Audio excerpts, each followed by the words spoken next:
নমস্কার বন্ধুরা, তোমরা যারা সেন্ট্রাল এডমিশন পোর্টালে আবেদন করেছিলে, ঠিক আছে, তোমাদের অনেকেরই প্রশ্ন, তোমাদের যারা সেন্ট্রাল এডমিশন পোর্টালে কলেজে ভর্তির জন্য আবেদন করেছিলে, তোমরা কবে কলেজের মেরিট লিস্ট দিতে পারে তার সম্পূর্ণ একটি ডেট কিন্তু উঠে এসেছে। সেটাই তোমার সামনে কিন্তু আজকের এই ভিডিওতে কিন্তু শেয়ার করতে চলেছি। তোমরা যারা সেন্ট্রাল এডমিশন পোর্টালে আবেদন করেছিলে, তোমরা ইতিমধ্যেই তোমাদের সমস্ত কাজ কিন্তু প্রসেস হয়ে গেছে।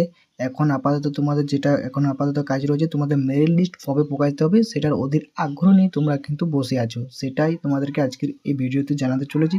তাই প্রথম থেকে শেষ পর্যন্ত ভিডিওটা দেখার অনুরোধ রইল। ভালো লাগলে অবশ্যই লাইক কমেন্ট শেয়ার করতে ভুলো না।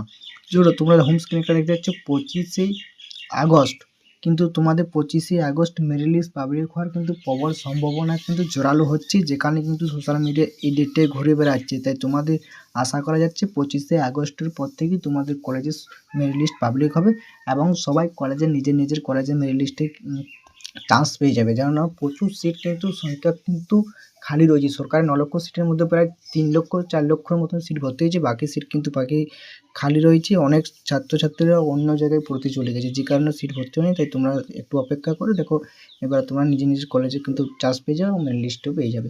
চলো, এইটুকুনি আপডেট দিয়েছিল 25 আগস্ট থেকে তোমাদের মেরিট লিস্ট পাবলিক করা হতে পারে, ঠিক আছে, হওয়ার সম্ভাবনা প্রবল জোরালো হচ্ছে। যদি ভালো লাগে অবশ্যই লাইক কমেন্ট শেয়ার করতে ভুলো না।